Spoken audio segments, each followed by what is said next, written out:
Welcome, everyone, to San Diego Sports Talk. Coach John Kentera with you. We got a lot to cover regarding our San Diego Padres. Hope everyone had a great weekend. And, of course, the Padres, after the series in Kansas City, they're going to move on to Anaheim to take on the Angels starting Monday night. It'll be Monday, Tuesday, and Wednesday night. All three games will start at 6:38. But we're going to recap the weekend in Kansas City. And overall, a very, very encouraging weekend for our San Diego Padres. They took 2 out of 3, but I got to tell you, a little disappointing on Sunday, letting a 3-1 lead evaporate and get beat 4-3. But before I get into that, I want to thank everyone. We have had incredible response to this podcast, and there are things that we're going to be doing going forward. We plan on eventually doing live broadcasts to where we can get you listeners a little bit more involved. That's kind of what I'm all about. I liked when I was on the radio, I like taking phone calls. I like hearing what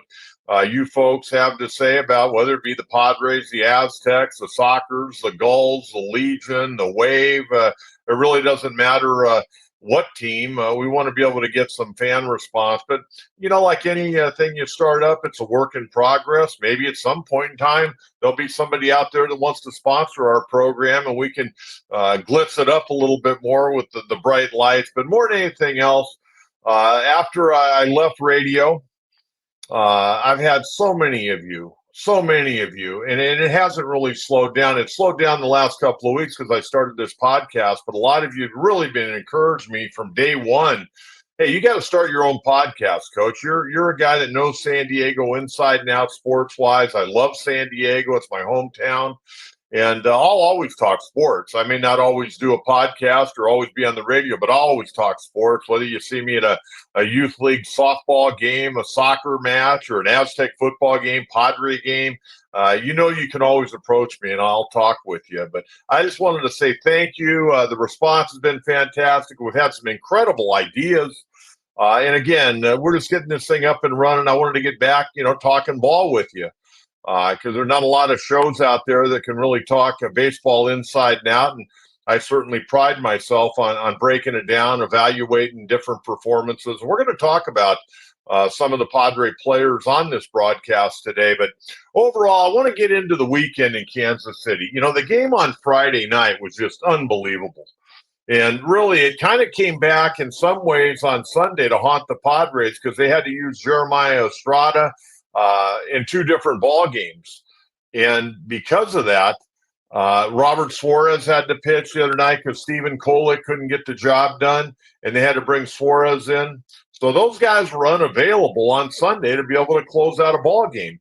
And Yuki Matsui just couldn't get it done. Even though he had great success in Japan as a closer, couldn't get it done against the Kansas City Royals. And really what it shows you is just how tough it is to sweep any major league team. Now, let's face it, Kansas City's not the Kansas City of the last 4, 5, 6 years where they're losing, 100 games a year. And this is a pretty good ball club. They had a good year last year. They got some really good players, Bobby Witt Jr. They've got, some really good players, and they're playing great baseball. With the win today, they're 11 games over 500. They're right in the race in the Central. Brewers are playing great, but right now it looks like the Royals will be a playoff team. And the Padres were 3 outs away from sweeping them in their home ballpark. But Matsui couldn't get the job done. Nelson Velasquez came up, a 2-run triple, then a sacrifice fly won it for them. They walked off with a 4-3 victory. Padres walked to the clubhouse with a series win, but a loss, and they're going to be kicking themselves. That would have really been nice to get a 3-game win streak in Kansas City, flying to Anaheim. So they got to be a little bit bitter on that flight to Anaheim tonight. But the bottom line, they're playing pretty good baseball. And you go back to Friday night, unbelievable performance.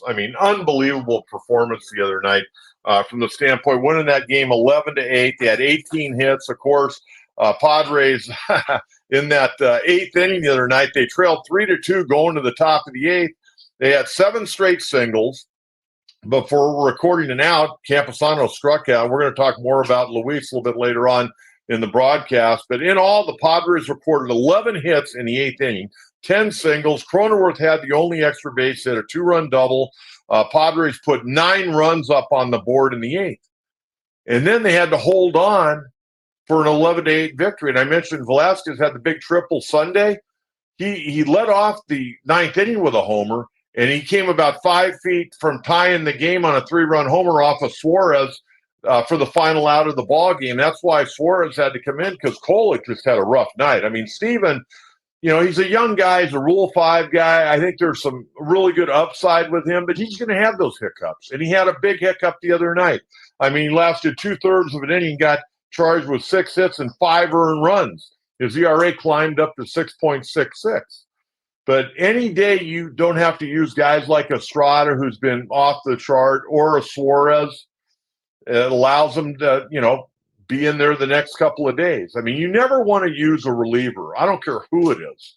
I don't care how many pitches they made or not. You never want to use a reliever more than 3 days. I mean, maybe if it's a playoff situation, he hasn't thrown a lot of pitches the day before, after 3 days, you'll run him out there. But very, very seldom do you want to run a guy out there 4 days in a row. 3 days is pretty much the limit. And then you factor in all the warm-up tosses. So, the Padres had to bite the bullet today. Unfortunately, Matsui couldn't get it done Sunday. But, better days ahead for Matsui. So they win game 1 on Friday night, 11-8. Everybody was happy. Some big performances. Luis Arraez, another 4-hit game, 4 for 5, couple of RBIs, 3 runs scored. Fernando starting to show a little bit of an offensive heartbeat. 2 for 5, a double, an RBI.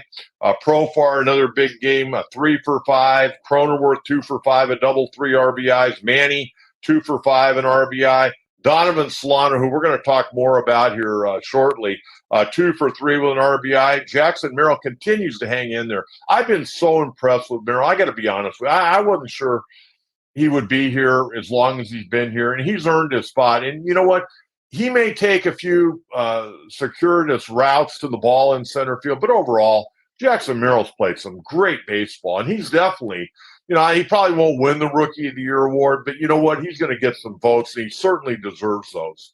And I think as he gets a little bit more comfortable at the big league level, you're going to see him hit with a little bit more power. He's never going to be, I don't think, a 30-homer guy, but he certainly could be. The way he swings the bat, there's no reason why with, a gain in maturity, some weight training, there's no reason this guy someday can't hit 20 home runs. Maybe he hit even a little bit more than 20 home runs, but I think this kid, I think we got a good one here in San Diego, folks. I really do.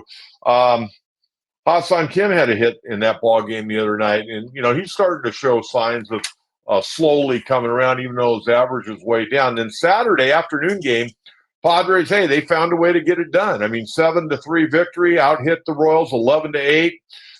Fernando, another good day, a real good day for Fernando. 3 for 4, a walk, his 10th homer, went 422 feet. You got to like that. Ha-Seong Kim, I mentioned, a 3-run double in the 4th inning that broke the game open off of Alec Marsh, and Kyle Higashioka, the catcher, who really hadn't been doing a whole lot offensively. 2 for 4, hit his 2nd homer of the year there in the 9th inning. And once again, with Musgrove going down, and we'll talk about Joe, and I think everybody that has followed me, whether you follow me on Twitter at Coach Kentera 44, or you follow me on Facebook, or you've heard me on these podcasts, Joe hasn't been right all year. He has not been right all year. Remember, he missed last part of last year, was on the IL, worked his tail off over the winter, come into spring training, and, he just has not been right. And we'll talk more about Joe here momentarily. But Randy Vasquez, once again, getting summoned from El Paso. 5 innings, 4 hits, got the win, first victory of the year, 3 earned runs in 5 innings, 5 strikeouts. Gave up a 2-run homer to Vinny Pasquantino early in the ball game, but then, settled in, did a pretty good job. I like Vasquez. I just think at times he tries to pinpoint his ball a little too much finesse. He got a good arm, got good stuff. You got to trust your stuff. You got to be a little bit more aggressive going at these hitters. And I'm sure that's what Ruben Niebla is telling him. But I think Vasquez can help this ball club. In fact, he's going to have to help this ball club with both Darvish on the IL and Musgrove on the IL.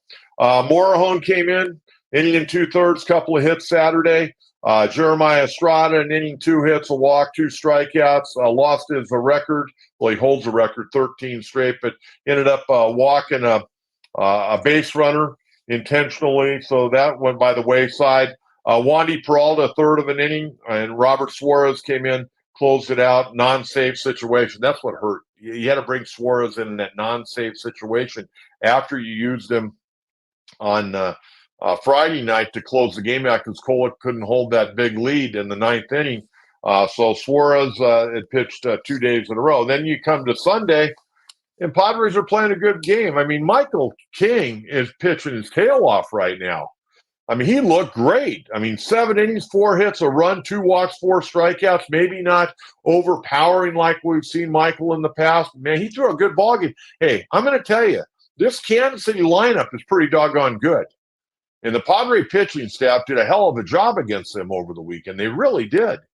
And then after King for 7, they brought in Yel De Los Santos, who has had his ups and downs, but more ups than less downs. He pitched well, 1 inning, gave up a hit, had a strikeout. Struck out Bobby Witt, actually, to end the 8th inning. And, at the end of the day, Matsui couldn't get it done. Matsui, with the loss, 3-1, ERA goes up to 3.91, a third of an inning, 2 hits, 3 earned runs, and throw in a walk there as well. And, the big offensive guy really for the Padres on Sunday, once again, Donovan Solano, 2 for 4 with a double. He's doing a great job. So that's the recap. Padres take 2 out of 3, and Kansas City plays some damn good baseball. Improved their record on the year now, which they could have been 4 games over 500, but it doesn't work out that way. Padres right now 32-30, 19-11 on the road, but 32-30 overall. And before we get out of here this afternoon, we're going to get you the standings. Not only the National League West, but we'll get you the wild card as well. Padres sitting in pretty good shape in that wild card as of right now. But let's remember, we got a long ways to go. Hey, I want to remind everyone, San Diego Sports Talk on YouTube. Please subscribe to the channel and like our video. If you would, turn on notifications so you don't miss out on any of the content. And again, you can follow me, Coach John Kentera, on Facebook and on X. Facebook, just John Kentera, and on X, it's Coach Kentera 44.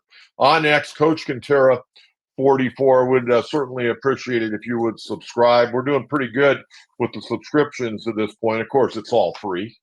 It's all free. Everything's free. We like talking ball, and we're glad you join us. Okay, I want to get to the IL moves. Oh. I mentioned Joe Musgrove was on the IL at the end of last year. Well, so was Yu Darvish.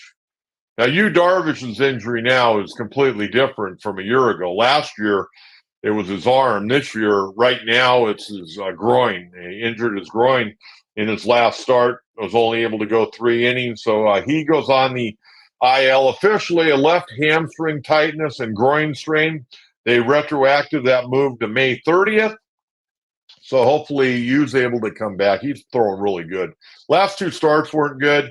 We'll give him a mulligan on that last start because he went out there and he had tightness in that hamstring, and then he strained the groin trying to get through those 3 innings. And they were painful 3 innings. He threw, 66 pitches in those 3 innings. And then Joe Musgrove was supposed to start Saturday. He once again goes on the IL, right elbow inflammation, retroactive to the 29th. They've also talked about triceps tendonitis. And, of course, Joe spent time early in the year with the same issue. Not expected to be a season-ending injury, but we've heard that before. So they're going to have to let that thing calm down a little bit and see where it goes. The other thing that popped up on Sunday, 6th inning, Luis Arraez, who's just been absolutely on fire offensively, one of the top hitters once again this year in Major League Baseball.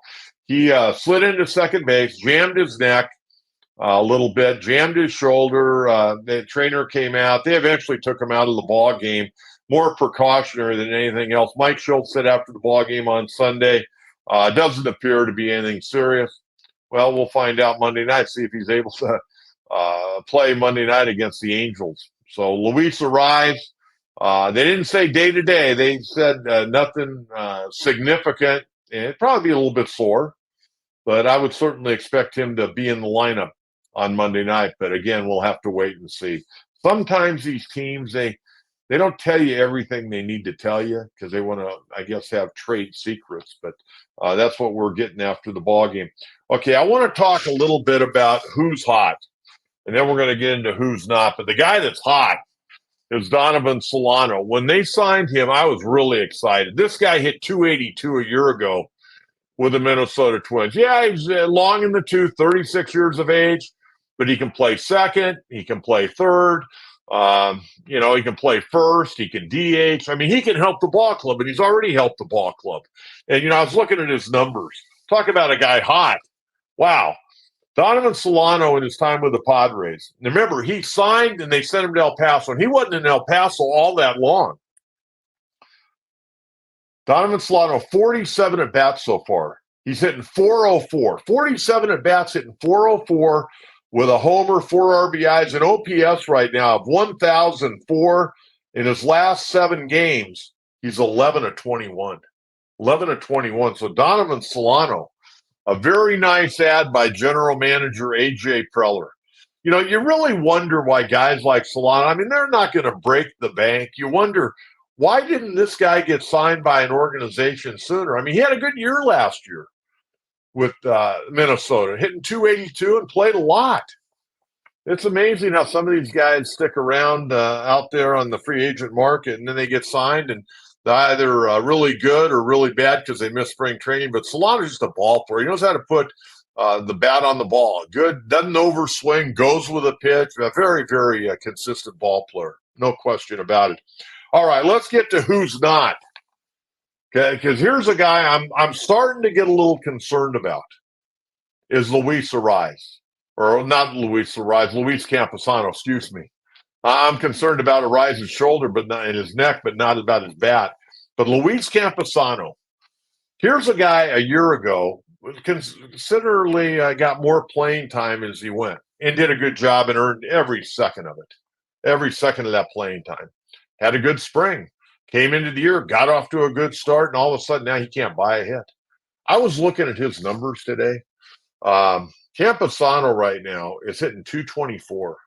224 in 174 at bats, got 4 homers, 25 RBI. Done a good job in the RBI number, no question. But, I mean, here's how tough it's been for Luis recently. Luis in his last 7 games is 0 for his last 22. 0 for 22. And you know what? You don't sleep well. I don't care how well you handle the pitchers. I don't care what you're doing behind the plate. When you're 0 for 22, it's tough to sleep. You're trying to buy a hit. Then you go back to his last 15 games. Last 15 games, Luis Campusano's hitting 100. He's 5 for 50. 5 for 50. That's hard to believe because he normally puts the ball in play. In his last 30 games, he's hitting 170. 170. But it gets worse. In the entire month of May, I looked up his May numbers. 12 for 73, hitting 164. There has to be a little bit of a concern because Higashioka, even though he homered on Saturday, he's not swinging the bat well. And you got to wonder if the increased playing time for a guy like Luis Campusano, and if we're just starting the month of June right now, and he's struggling, you got to be a little concerned about the wear and tear of a catcher. Where is he going to be in August, September when you're making a playoff drive? That may be an area the Padres are going to have to look, not to move Campusano out of there, but maybe have another catcher come in, and then that could endanger Higashioka, I think. They may want to, I know they got Brett Sullivan down there in AAA. They could maybe bring him up. He can hit left-handed. But that's an area you got to be a little concerned. You're always concerned about catchers from the standpoint, 1 foul tip or 2 foul tips. You could be on your starting AAA catcher. You lose 2 catchers in a hurry with foul tips off the finger or, a concussion or something like that. So that's an area I'm sure that AJ and his front office are looking at. And I'm not saying move Luis out because this kid's come a long ways, and he's earned his spot on this ball club. He's going through a tough patch, but I'm a little concerned. Not so much that he won't come out, but I think he will come out of it. I'm sure he'll come out of it. But I'm a little concerned about the added wear and tear and the number of games he's going to be catching this year to what he's done the last few years at the big league level. It's a different level. I don't care what you did in AAA. Catching in the big leagues, a lot of pressure on you, pitch after pitch, and it wears you down physically as much as it does mentally. So we're going to keep our eye on Luis Campusano, but I hope he can have a good series against the Angels. Okay, let's get to the standings a little bit. And, it's going to be rather interesting when we take a look at these standings. Dodgers, they take 2 out of 3 from Colorado. They lost the opener, and then they came back and won the final 2 games of that series. Dodgers, offensively, have actually been struggling a little bit. Their pitching's good. Kershaw threw a simulated game on Saturday. He's working his way back. They got Evan Phillips back. They got Blake Trinan back a couple of weeks ago. He's throwing great. They're hoping to get Joe Kelly back. They've got a bunch of guys on that IL up there. They could have an entirely different pitching staff the second half of the year if everybody comes back healthy. What they're doing right now with a lot of young guys mixing and matching, they got obviously Tyler Glass now at the top of that roster of pitching. He's throwing good. Let's talk about the standings. Dodgers 38-23. Padres in second right now at 32-30. They're 6.5 back of the Dodgers. San Francisco had a rough weekend against the Yankees. The Giants right now 29-31. They're 8.5 games back of Los Angeles. Arizona playing a little bit better. They're 5 games under 500 at 27-32. They're 10 games back. And then you got the Colorado Rockies, 21-37, 15.5 games back. Now in the wild card, you got Atlanta's the number 1 wild card as of right now with a 33-24 record. The Padres sitting. It would have been nice to get that extra win, but they let it slip away on Sunday. Padres are 32-30 right now. And then you've got 4 teams that are just a couple of games back of the Padres. You got the Giants at 29-31. The Cubbies are 27-29. St. Louis hanging in there at 27-29. And they've been much better the last couple of weeks. And so they're you basically have it. So you got San Francisco, Chicago, St. Louis, all 2 games back of the Padres right now. So that's where the Padres are at, and they're playing better. They're playing better baseball. It looks like Manny. It looks like Tatis starting to swing it better at times. It looks like Hassan Kim is starting to swing it better. Okay, now let's get to the pitching matchups. Monday night, 6:38. Right-hander Matt Waldron, who continues to pitch better and better and better. He takes a 3-5 mark and a 4.26 ERA. Boy, last 3 starts, he has been good. That ERA consistently is going down, down, down for Matt Waldron. So hopefully he has a good one. Now, the former Colorado Rocky, former Dodger, a couple of years ago had a big year with the Dodgers. Last year didn't have a big year coming to the Angels, but he's putting it together this year. Tyler Anderson, the left-hander, 5-5 with a very nice 2.47 ERA. So that'll be Monday night. Waldron against Anderson. Tuesday, the Padres have not named officially a starter. It could be Johnny Brito, but they may also dip down to the AAA level and bring somebody up for a spot start, and that would constitute a roster move, and I'll tell you about that in a minute. But it could be Johnny Brito, but officially the Padres haven't named anybody for Tuesday night. They'll go against former Mission Viejo pitcher, a kid out of the Orange County area, left-hander Patrick Sandoval, 2-8 and a 5.34, coming off a really good start last time out against the New York Yankees. And then Wednesday, also a night game at 6:38, it'll be right-hander Dylan Cease, 5-4 and a 3.42 ERA, going against right-hander Jose Soriano, 2-5 and a 3.86 ERA. And then after the ball game on Wednesday night, the Padres will come back and they will open up a pretty important series, a 4-game series against division rival Arizona. And all four of those games, the start times on Thursday night will be at 6:40. Friday night, 6:40. Saturday, the traditional 5:40 start, and Sunday, 1:10. So Thursday and Friday at 6:40 against the D-backs, 5:40 on Saturday, and 1:10 on Sunday. Again, the matchup for Monday, Tuesday, Wednesday, you got Waldron going against Tyler Anderson. Padres, maybe Johnny Brito or a kid from AAA coming up to take on the left-hander Patrick Sandoval. And Wednesday, right-hander Dylan Cease going against right-hander Jose Soriano. Now, if the Padres were to dip down to the minor leagues, Adam Mazur is a possibility. He may come up, try to get 3-4 innings out of him. Or maybe a Jackson Wolf, who we saw. Remember, he got traded to Pittsburgh, I think it was, and he came back to the organization. He's a possibility. And then I think the guy that would probably go down is the guy they brought up over the weekend when they made the two moves on Darvish and Musgrove. Randy Vasquez is one of those guys, and he's going to stay in the rotation, especially after he threw on Saturday and picked up a win. He'll be probably going against the Arizona Diamondbacks this coming week. But Logan Gillespie, a right-hander who has pitched for the Padres, done a pretty good job. He would probably be the guy that would be optioned out if they do make a move. But they do have the ability to keep Gillespie on the active roster and go with Johnny Brito and kind of make it a semi-bullpen game. A guy like Brito, he could go 3, maybe 4 if his pitch count doesn't get too high. But that's kind of the way the Padres are looking at it right now. But, boy, what could have been? It could have been a 3-game sweep in Kansas City, but they come up a little bit short. Again, Padres now 32-30 and 19-11 though on the road. Boy, when they get home on Thursday night against the Diamondbacks, they got to get it rolling. I mean, they're right now at home. They're 13-19. I'm sorry, that's unacceptable. They've got to find a way to be able to win ball games in their home ballpark. And again, I'd like you to subscribe to our San Diego Sports Talk YouTube channel. Subscribe. We'd love for that. And want to thank you for listening. Again, we'll have another one up after the Angel series and get you ready for the Diamondbacks. Hope everyone had a great weekend. I go to bed a little frustrated because the Padres could have swept, but hey, you know what?